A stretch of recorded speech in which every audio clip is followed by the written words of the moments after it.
صفحہ 762 سورۃ الحشر آیت نمبر 3۔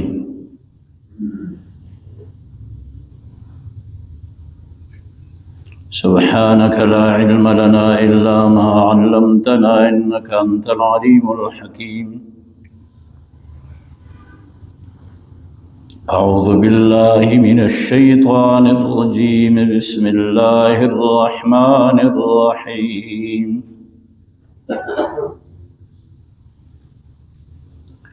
ولولا أن كتب الله عليهم الجلاء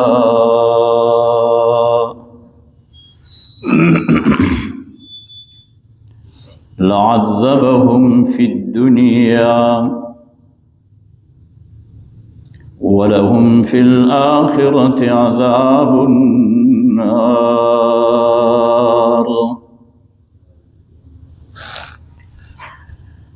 ذلك بأنهم شاقوا الله ورسوله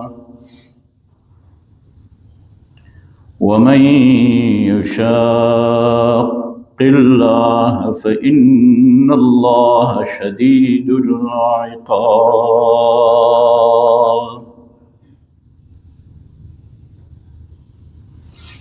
ما قطعتم من لينة أو تركتموها قائمة على أصولها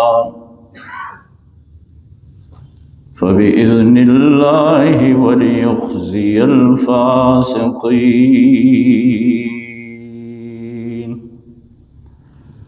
صدق الله وصدق رسوله النبي الكريم، ونحن على ذلك لمن الشاهدين والشاكرين، والحمد لله رب العالمين۔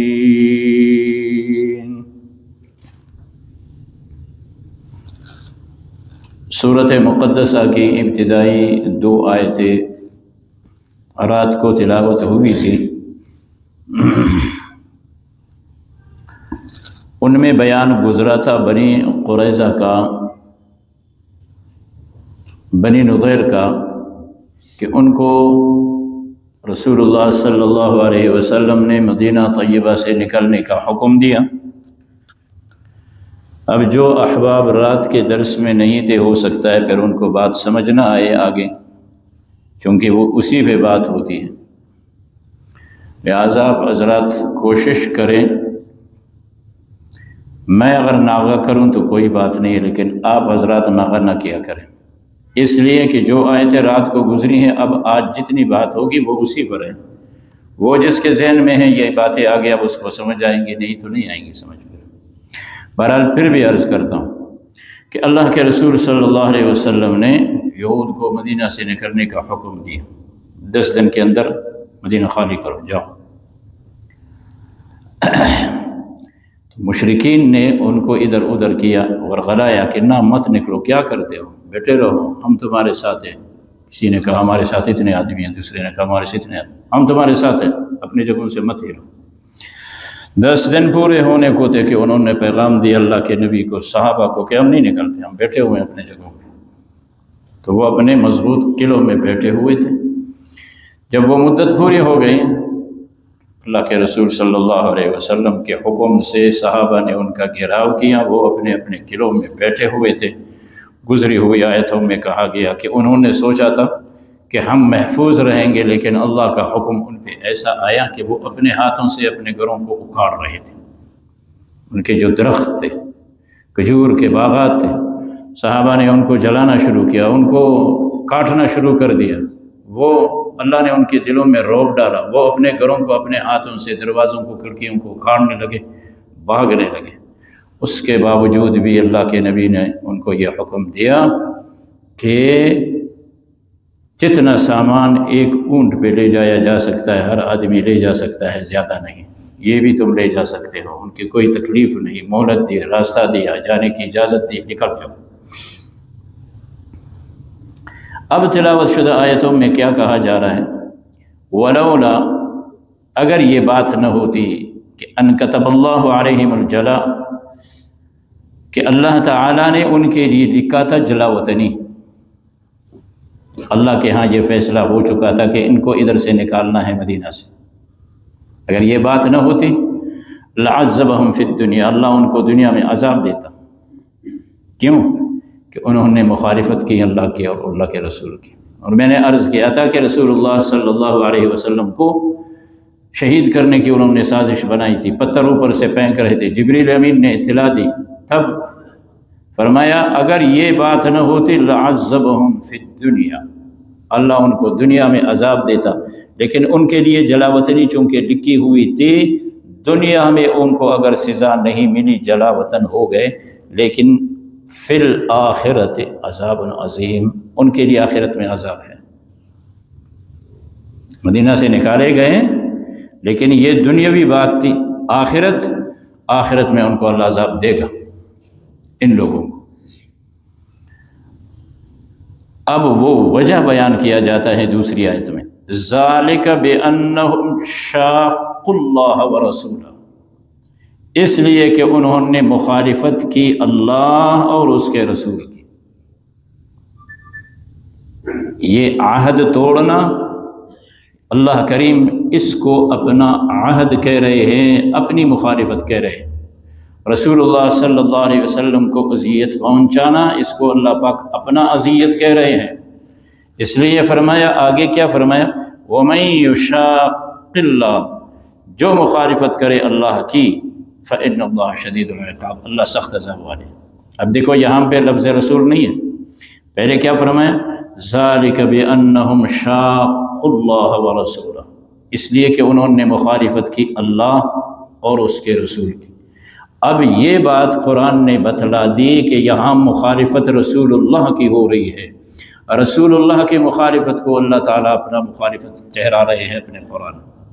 یہ قاعدہ کلیہ ہے، اصول ہے، قیامت تک یہ بات رہے گی۔ جس نے رسول اللہ صلی اللہ علیہ وسلم کی مخالفت کی، وہ سمجھے وہ اللہ کا مخالفت کر رہا ہے۔ پھر آگے فرمایا، وَمَن يُشَاقِ اللَّهَ، جس نے اللہ کی مخالفت کی، رسول کا لفظ نہیں ہے، وَمَن يُشَاقِ اللَّهَ، جس نے مخالفت کی اللہ تعالیٰ کی، لازم بات ہے کہ اللہ تعالیٰ یہاں پہ اپنی مخالفت سے مراد رسول اللہ صلی اللہ علیہ وسلم کی مخالفت کو لے رہے ہیں، کہ جس نے اللہ کے رسول کی مخالفت کی تو اللہ تو پھر سخت عذاب والے ہیں، وہ نہیں چھوڑیں گے۔ صحابہ کرام نے ان کے گھروں کا جب گھیراؤ کیا، ان کے درختوں کو کاٹا، باغات انہوں نے کاٹے، جلا دیے، لوگ کہتے رہے کہ یہ تو شر و فساد پھیلا رہے ہیں۔ کیا کر رہے ہیں؟ فسادی لوگ ہیں، درخت دیکھو کاٹنا دیکھو، جلانا دیکھو۔ اور اللہ تعالیٰ کیا فرما رہے ہیں، ما قطعتم من لینا، جو کاٹا تم نے درخت، او ترکتموها قائمۃ علی اصولها، یا تم نے اس کو چھوڑ کے رکھا، وہ اپنے تنے پہ کھڑا رہا۔ دو صورتیں، جو درخت تم نے کاٹے، جو درخت تم نے چھوڑ دیے۔ یہاں صحابہ کی دو رائے آ گئی تھی۔ ایک جانب صحابہ نے ان درختوں کو کاٹا، باغات میں جو درخت تھے، ایک جانب صحابہ نے ان کو کاٹ لیا۔ جنہوں نے ان کو کاٹا ان کا ذہن یہ تھا کہ یہود پہ روب ڈالا جائے، وہ مرعوب ہو کر نکل جائے، اور بعض صحابہ نے اس سے اجتناب کیا، درختوں کو ہاتھ تک نہیں لگایا۔ انہوں نے کہا یہ تو ویسے ہی جا رہے ہیں، بھاگ رہے ہیں، یہ سب کچھ رہ جائے گا مسلمانوں کے لیے، تو پھر ہم کیوں کر تلف کریں۔ دو رائے ہو گئی تھی۔ تو بعض صحابہ نے درخت کاٹے تھے، بانے چھوڑے تھے، اور اللہ تعالیٰ کیا فرما رہے، ما قطعتم من لینا، جو درخت تم نے کاٹے، او ترکتموها، یا تم نے ان کو چھوڑا، فبإذن اللہ، یہ اللہ کے حکم سے تھا۔ سبحان اللہ، کتنی بڑی بات ہے، کوئی اس میں غور کرے۔ اللہ نے کہاں ان کو حکم دیا ہے کاٹو؟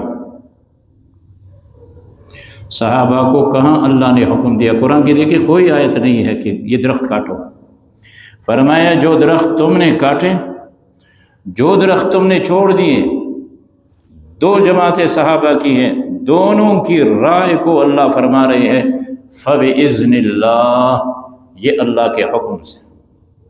یعنی لازمی بات ہے کہ صحابہ میں سے چند صحابہ نے حضور اکرم صلی اللہ علیہ وسلم سے پوچھا ہوگا کہ ان کو درخت وغیرہ کو بھی تلف کرے، تو آپ صلی اللہ علیہ وسلم نے کہا ہوگا ہاں۔ تو جنہوں نے پوچھا بھی ہے اور قدم بھی اٹھا رہے ہیں، فرمایا آپ کا ہاں اللہ کا ہاں ہے، آپ کی اطاعت اللہ کی اطاعت، آپ صلی اللہ علیہ وسلم کی مخالفت اللہ کی مخالفت۔ اگر کہیں اللہ کا حکم نہیں ہے اور رسول اللہ صلی اللہ علیہ وسلم فرمائے ہاں، اللہ کریم فرماتے ہیں وہ میں رب کہہ رہا ہوں، میرا حکم ہے، اس لیے فرمایا فَبِإِذْنِ اللَّهِ وَلِيُخْزِيَ الْفَاسِقِينَ، اور یہ اس لیے ہوا تاکہ فاسقوں کو، یہودیوں کو اللہ ذلیل کر دے۔ چنانچہ ارشاد خداوندی ہے اعوذ باللہ من الشیطان الرجیم، بسم اللہ الرحمن الرحیم، ولولا ان كتب اللہ علیہم الجلاء،